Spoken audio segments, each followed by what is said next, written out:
गबीमारू एक कुख्यात शिनोबी है जिसे उसके ही कबीले ने धोखा दिया, पकड़ लिया और फंसा दिया क्योंकि उसने मुखिया की बेटी से प्यार कर लिया था और उसके साथ संबंध बना लिए थे। अंततः उसे मौत की सजा सुनाई जाती है और एक मोटा, बदसूरत आदमी उसकी फांसी की तैयारी करता है। लेकिन चाहे यह जोकर कुछ भी कर ले, गबीमारू मरता नहीं क्योंकि वह वास्तव में एक अमर देवता समान निंजा है और अब तक का सबसे ताकतवर शिनोबी है। कहानी शुरू होती है जब गबीमारू फांसी के मैदान के बीच में बैठा होता है। वह चुपचाप बैठा है, किसी से कुछ नहीं कहता और जल्लाद अपनी तलवार तैयार करता है। मोटा आदमी ऊपर से यह सब देख रहा होता है और गबीमारू की मौत का इंतजार कर रहा होता है। जल्लाद कहता है कि वह सिर्फ सबसे तेज तलवारों का इस्तेमाल करता है क्योंकि गर्दन काटना आसान काम नहीं होता, लेकिन वह दावा करता है कि वह यह एक ही वार में कर देगा। मगर जब वह वार करता है तो कुछ नहीं होता। वह बार बार वार करता है लेकिन गबीमारू पर कोई असर नहीं होता, बल्कि उसकी तलवार ही टूट जाती है। गबीमारू को वापस जेल भेज दिया जाता है। वहां उसकी मुलाकात एक सुंदर भूरे बालों वाली लड़की सागिरी से होती, जो खुद को एक पत्रकार बताती है और गबीमारू की जिंदगी के आखिरी पलों को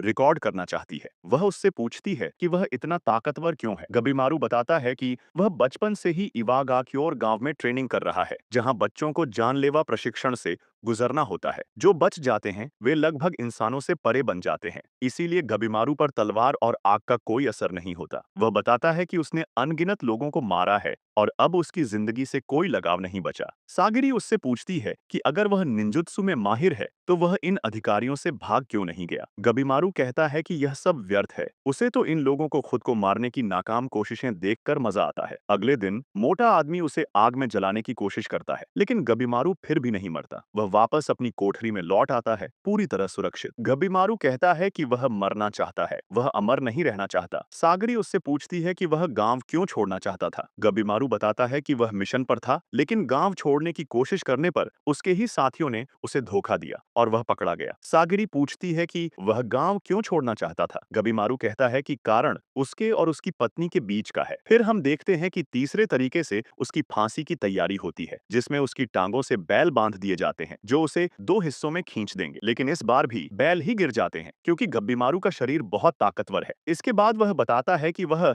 मुखिया की बेटी से प्यार कर बैठा था, जो कि मासूम और धार्मिक थी। उसके साथ संबंध बनाने के बाद वह गांव छोड़कर उसके साथ एक नई जिंदगी शुरू करना चाहता था, मगर कबीले वालों ने जलन में उसकी योजना का भंडा फोड़ कर दिया और उसे पकड़ लिया गया। रात को एक अधिकारी सागिरी को बताता है कि गबीमारू उतना सरल नहीं है जितना वह समझती है। वह असल में गबीमारू द हॉलो के नाम से जाना जाता है, एक ऐसा इंसान जो भीतर से बिल्कुल खाली है, जैसे कोई आत्मा ही ना हो। उसने कभी भी किसी को छोड़ा नहीं। फिर भी सागरी को लगता है कि गबीमारू के भीतर अच्छाई है। वह फिर से उससे मिलती है और पूछती है कि अगर वह इतना ही खाली है तो फिर उसने उन 20 गार्ड्स को क्यों मारा। गबीमारू कहता है कि उसे खुद नहीं पता कि वह क्यों अब भी संघर्ष कर रहा है। अगले दिन मोटा आदमी उसे काले ज्वलनशील तेल में डुबाकर जलाने की कोशिश करता है, लेकिन फिर भी गबीमारू को कुछ नहीं होता। इसके बाद सागरी कहती है कि अब वह जानती है कि गबीमारू को कैसे मारा जा सकता है। उसे एक सुरंग में ले जाया जाता है जहां सागरी उसका इंतजार कर रही होती है। पता चलता है कि वह सिर्फ पत्रकार नहीं बल्कि अमादा कबीले की मशहूर जल्लाद है और उसे गबीमारू की कमजोरी ढूंढने के लिए भेजा गया है। जब गबीमारू को यह पता चलता है तो वह अपने बंधन तोड़ देता है और सागरी के वारों से बचता है, लेकिन जब उसे पहली बार खून निकलता है तो वह हैरान रह जाता है। सागरी कहती है कि उसकी कहानी सही है, लेकिन उसने यह झूठ कहा कि वह मरना चाहता है, क्योंकि सच्चाई ये है कि वह अपनी पत्नी से प्यार करता है और दिल से एक भावुक इंसान है।